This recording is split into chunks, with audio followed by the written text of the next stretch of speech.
Estas son las características de la marcha. Algunos discuten si esto es un proceso adquirido o si ya está presente. Lo cierto es que disponemos genéticamente de una estructura biomecánica que nos permite la bipedestación y la deambulación, en una postura más bien erguida. Al comienzo esa biomecánica también ayuda al inicio de los primeros pasos, llevando el centro de gravedad delante del cuerpo, lo que obliga al niño a avanzar constantemente hacia adelante una vez que dio el primer paso. Todos vemos esta experiencia de este chiquito que es similar a la mayoría de los chicos cuando empiezan a caminar, que no puede parar porque el centro de gravedad en realidad está hacia adelante. El principal protagonista de la marcha es el pie, y estas son las funciones. Es decir, esto para que tengamos claro que no solo sirve como un punto de apoyo y locomoción, en realidad estas funciones son afectadas cuando se comprometen sus otras propiedades. Es decir, tiene mucho que ver el tema de la propiocepción, estando en un terreno cuando tiene que ver con el terreno está afectado, cuando se pierde el equilibrio, y porque ese nivel es que nos permite transmitir la información del medio ambiente que nos rodea. Estos son los requerimientos de una marcha normal. Obviamente, en una persona joven, estas propiedades parecen obvias, pero no es lo mismo si se trata de un adulto y menos aún si es un diabético.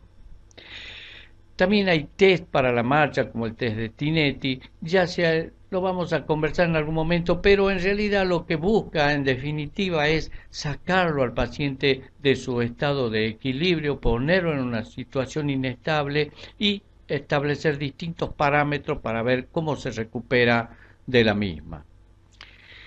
Cada paso que damos no está desconectado del paso precedente y del siguiente. El sujeto usa en cada paso su energía que fue acumulada previamente, disipándola, empleando para crear cierta cantidad que será gastada en el paso siguiente. Es por este concepto de conservación, la reutilización de la energía, por eso el hecho de caminar en forma recreativa puede ser placentero, ya que produce poco cansancio. Al subir una escalera en una pendiente o por una pendiente, cada paso en este caso es independiente del precedente y requiere de su propia energía. Al bajar por una pendiente, la energía acumulada es superior a la normal. La marcha es más fácil, pero sin la pendiente es importante porque se requiere el uso de una musculatura para evitar que la aceleración siga. La recuperación de la energía no solo es cinética, sino también es elástica. Los músculos y tendones se dejan alargar y luego traccionan del segmento. Esto es lo que llamamos el reflejo miotático. Estas son las estructuras que sostienen el largo plantar. Ya habíamos hablado algo de ello. Estas son las inserciones del flexor corto del dedo gordo, que es importante, que tiene esa función. Y también no olvidemos la inserción del tendón del tibial posterior, que ya habíamos hablado que era propio del pie plano adquirido del adulto. Esta es una disección donde vemos la aponeurosis plantar, las capas más profundas, y luego se resecó y vemos las capas de la celda plantar profunda donde están los tendones flexores largos. Cuando comienza el pie en el ciclo de la marcha va contactando con el otro y termina con el contacto siguiente con el suelo. Hay dos fases principales, obviamente, una cuando está apoyando y la otra cuando el pie que no está apoyando. La fase de balanceo es la que el pie cuando está en la posición de no apoyo. Una tercera fase es la fase de flotación, se da durante la carrera. ¿Qué pasa con el traslado de un objeto? Al comienzo, la locomoción implica la interacción de la fuerza de gravedad y de la inercia. Se ha comprobado que la locomoción humana es un proceso que ahorra energía. Si nosotros tenemos diferentes ejemplos, por ejemplo, para trasladar un cuerpo, y bueno, lo más fácil es que ese cuerpo se lo levante, se lo apoye y se lo vuelva a apoyar. Más eficiente es que se lo haga pasar por una rueda. Más eficiente es que ese cuerpo tenga la rueda. Pero también si ese cuerpo es el centro de gravedad de esa rueda, va a aumentar la eficiencia. Si le sacamos los rayos y continuamos la marcha, eso se aproxima a la marcha normal. Es decir, que de todas estas formas, la marcha nuestra es eficiente. Pero para que ese desplazamiento sea eficiente, entonces, el cuerpo tiene que estar asimilado a una masa, como hemos visto recién, y el traslado y sometido a inercia y aceleraciones y desaceleraciones tiene que estar limitado, ya vamos a ver cómo. Y la resistencia se vence durante ese traslado que produce un gasto de energía. Si se camina con las rodillas rígidas y con la pelvis se moviera en línea recta, la marcha sería torpe y requeriría un importante gasto de energía para elevar y descender el peso del cuerpo en cada paso. Eso levantaría y bajaría de una forma importante el centro de gravedad y describiría un trayecto ondulante y elevado. El punto más bajo tenía lugar cuando el miembro rígido está apoyando y estuviera vertical, y el punto medio y el más bajo cuando un miembro estuviera flexionado y el otro extendido, por ejemplo, en la articulación de la cadera. Durante el ciclo de la marcha, el centro de gravedad se desplaza 2 veces de su eje vertical. El punto de elevación máxima tiene lugar a la mitad de la fase de apoyo, en la que una pierna soporta el peso y se concentra en posición vertical, y el más bajo cuando ambas piernas están soportando el peso en la posición de golpe de talón, como veremos luego. La ondulación del centro de gravedad representa un ciclo que tiene un desplazamiento vertical de aproximadamente unos 5 milímetros. Es decir, este rango de movimiento de 75 milímetros es lo que tenemos que disminuir para mejorar la eficiencia. Hablando del ciclo de la marcha, ya habíamos dicho algunos de los periodos, y el periodo de apoyo ocupa el 65% de ese ciclo. A su vez, se divide en un primer periodo, que habíamos dicho, el golpe de talón; el segundo periodo, que es un 30% cuando todo el peso está apoyando contra ese pie; y el tercer periodo, un 20%, que se produce cuando está despegando el pie del suelo. Luego entramos en la fase de balanceo, que ocupa un 35%. Obviamente, si tenemos, por ejemplo, una lesión en el talón, ese 15% que tenemos acá en el primer periodo va a disminuir y va a aumentar a expensas del segundo o tercer periodo. La fase de balanceo también se afecta en el caso de rigideces articulares, especialmente cadera, rodilla y tobillo. Hay una trayectoria que tiene que ser económica del centro de gravedad, y eso se evidencia durante la marcha cuando hay elevación y descenso de la cabeza visto en el perfil y el lateral visto en la posición de costado. Hay un desplazamiento alternante de la cabeza hacia el miembro que soporta carga. Esto lo vemos generalmente cuando vemos muchas personas caminando al unísono, como en el caso de la marcha, digamos, la marcha de grupo de gente, que la marcha en un desfile militar. Acá vemos cómo ese desplazamiento, está señalada las flechas en rojo, se va haciendo lateral, porque estamos viendo desde un lado a ese grupo de personas. En cambio acá lo vemos como el desplazamiento es vertical, porque lo vemos de frente. Bueno, no quiero ser fanático de los militares, pero bueno, era la única forma de mostrarlo. Pero ven cómo se levanta y se baja. Por supuesto es más evidente cuando se hace un grupo de personas más grande. En la fase de apoyo los objetivos son, acá cuando golpea el talón contra el piso, son amortiguar el choque del talón contra el piso, controlar el centro de gravedad y preparar el miembro para soportar todo el peso del cuerpo. Para que se cumplan esos objetivos tiene que haber una flexión plantar de tobillo, tiene que tener movimiento del tobillo de dorsiflexión y una flexión de rodilla y extensión de la cadera. En la fase de apoyo medio, ya un solo pie finaliza el inicio del apoyo del talón y todo el peso del cuerpo vemos que va pasando desde el talón hacia adelante. Y termina con el segundo impulso motor, que es el despegue del pie. El objetivo, por supuesto, consiste en darle estabilidad, facilitar la progresión hacia adelante, no nos olvidemos que el centro de gravedad ya está pasando hacia adelante, y facilitar el despegue del miembro inferior contralateral. Esos son los determinantes del ciclo de marcha, son movimientos automáticos que generan un patrón de marcha que se repite en cada paso. Tienen por función, por supuesto, hacer más eficiente el desplazamiento del cuerpo. Si bien son movimientos automáticos que mejoran la eficiencia, tienen particularidades en cada una de las personas y por supuesto también en grupos familiares vemos que muchas veces caminan igual. El signo de Trendelenburg que vemos acá, se usa para evaluar la función del glúteo medio, que puede estar comprometida en diferentes procesos patológicos y va a afectar de manera importante la marcha. Acá vemos cuando se flexiona una pierna, se cae el glúteo del otro lado porque le falta la fuerza de tensión. Y acá estamos viendo también la rotación pélvica. El miembro que va adelante lleva la pelvis y eso tiene por función alargar la pierna y se reduce la inclinación de la pelvis. El deporte tiene muchos adeptos cuando vemos la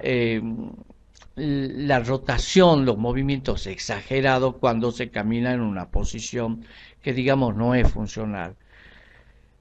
Este deporte tiene muchos adeptos y nos muestra de una manera exagerada los movimientos que acompañan a la marcha. Esto parece así, pero bueno, así camina en realidad, algunos lo conocen, pero si comparamos este movimiento de la marcha rápida con la carrera, vemos que la carrera, por supuesto, es mucho más eficiente. Y acá la tentación y las reglas de la carrera esta son, en definitiva, no despegar del suelo. La flexión de la rodilla en el centro de la fase de apoyo es de unos 15 grados más o menos y reduce la oscilación vertical de la cadera en el movimiento de flexo-extensión. Eso acorta la longitud de la pierna y una secuencia adecuada de actuaciones musculares contribuye a suavizar la trayectoria del centro de gravedad. A nivel de tobillo y pie hay un alargamiento del miembro cuando se comienza a apoyar el pie contra el piso y con el talón. La cadera tiene una altura mínima debido a que está flexionada. Por otro lado, cuando se despega con el antepié, la longitud de la pierna incrementa, disminuye el descenso de la cadera. En esta función intervienen principalmente los músculos tibial anterior y tríceps sural.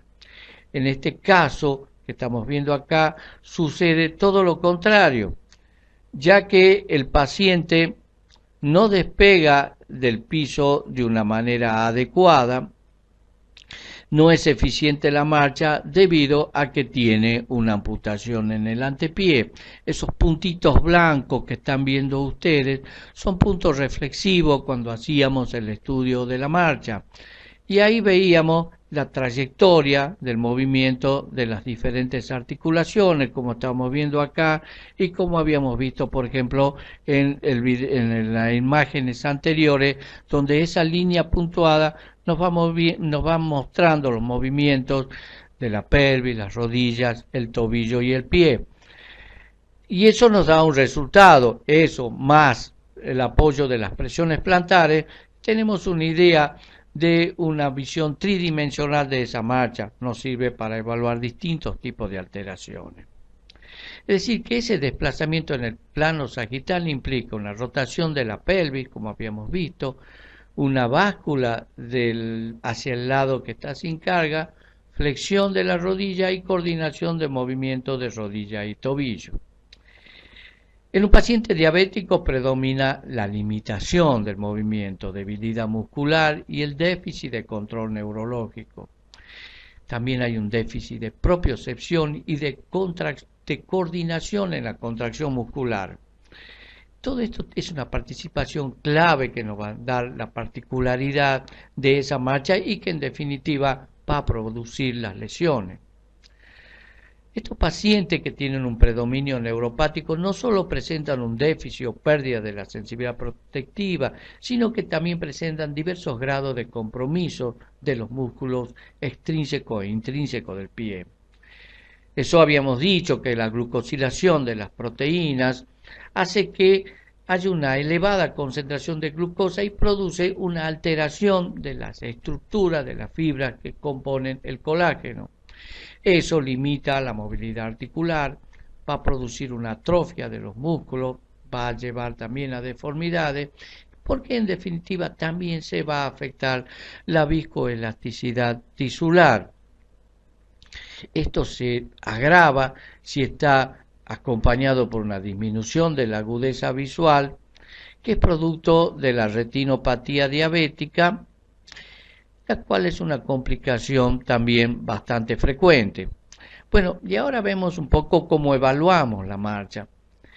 Lo primero que tenemos que hacer es observarlo al paciente de pie y caminando, mirarlo desde atrás y después advertirle que la maniobra que se va a realizar se tira bruscamente de los hombros hacia atrás, el paciente es empujado hacia el explorador. Se considera estable al paciente si permanece de pie sin ayuda e inestable.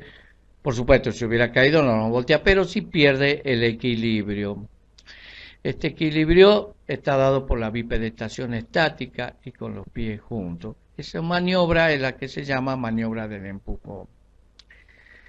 La postura tenemos que observar la cabeza, extremidades, tronco, parado con los pies juntos o levantando uno de estos pies. Y la marcha, cómo inicia la marcha, cómo es la longitud del paso, la separación del suelo, el balanceo de los miembros superiores e inferiores y la marcha en conjunto. Hay maniobras especiales como la prueba de Romberg. La prueba de Romberg evalúa tres sentidos. De la vista, bueno, lo podemos anular tapándole los ojos. El aparato propioceptivo si está afectado, pero si el aparato vestibular lo anulamos o lo bloqueamos, por ejemplo, diciéndole que doble la cabeza hacia un lado mientras camina, si tenemos una propiocepción alterada, vamos a ver que esa marcha se desvía. Bueno, también habíamos dicho el test del empujón y levantarse o bajarse en la silla, vemos si se apoya o no con las manos. Es decir, que vemos el equilibrio, la locomoción. Evaluamos esos componentes importantes que es la capacidad de mantenerse erguido y estable. En la locomoción, la capacidad de iniciar y mantener el ritmo del paso. La neuropatía, la propiocepción y la locomoción son afectadas por el desbalance muscular y la neuropatía. La cadencia de marcha decimos si todos los pasos son igual. No olvidemos que la longitud del paso es la distancia del contacto del talón de una pierna con la opuesta, mientras que la longitud del tranco es la distancia entre el punto de apoyo hasta el punto de apoyo con la misma pierna, o la distancia del tranco o zancada. En los ancianos se produce un deterioro de la marcha más acusado que los cambios atribuibles solo a la edad. Los pasos se hacen más cortos y la fase estática de la marcha aumenta, causando una importante disminución de la velocidad y sobre todo en aquellos que producen caída. El balanceo anteroposterior del tronco se encuentra aumentado en los ancianos, especialmente en aquellos que se caen. Varios autores han encontrado una correlación entre el balance postural y el riesgo de caerse. Estos datos sugieren que el deterioro de los reflejos posturales parece ser un factor importante en la alteración de la marcha y de la postura en la vejez. Todo esto se complica y se hace mucho más evidente si se trata de un paciente diabético que tiene un predominio en la neuropatía diabética. Esto se hace, por supuesto, una reserva funcional recién se produce una evidencia a partir de los 80 años. La marcha puede ser afectada por artrosis, por síntomas radiculares, dolor, neuropatía diabética. El dolor por artrosis es intenso al iniciar el reposo y se modifica el patrón de marcha. Un paciente con artrosis le dice que le cuesta empezar a caminar y después ya de alguna manera se adapta. Pero también hay un 10, un 20% sin una causa aparente. La marcha senil o esencial y tenemos que distinguirla muy bien que no sea una complicación de la neuropatía diabética. A nivel inferior hay una alteración de la sensibilidad propioceptiva, neuromuscular, laberintica, visual y musculoesquelética. Esto va de la mano con la neuropatía diabética. Pero estos trastornos pueden ser compensados por los pacientes y cuando es una marcha con un sistema nervioso central independiente. Acá vemos, por ejemplo, este paciente, es un diabético neuropático, que está usando un calzado y lo está usando por primera vez, pero por supuesto tiene una marcha muy alterada.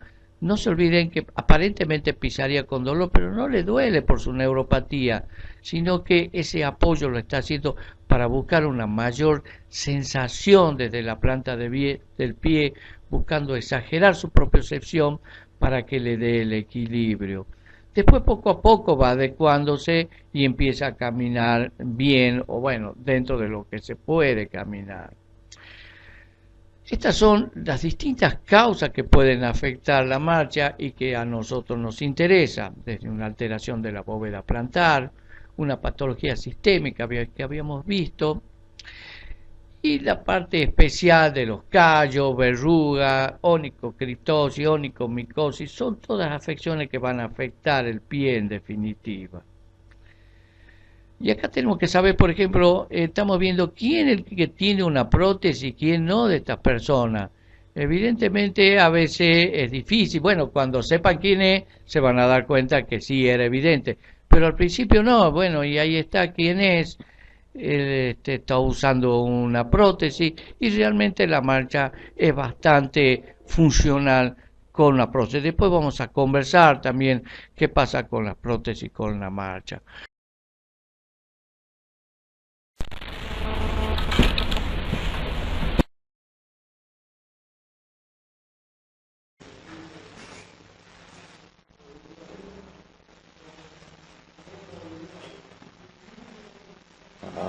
D'accord, ça va.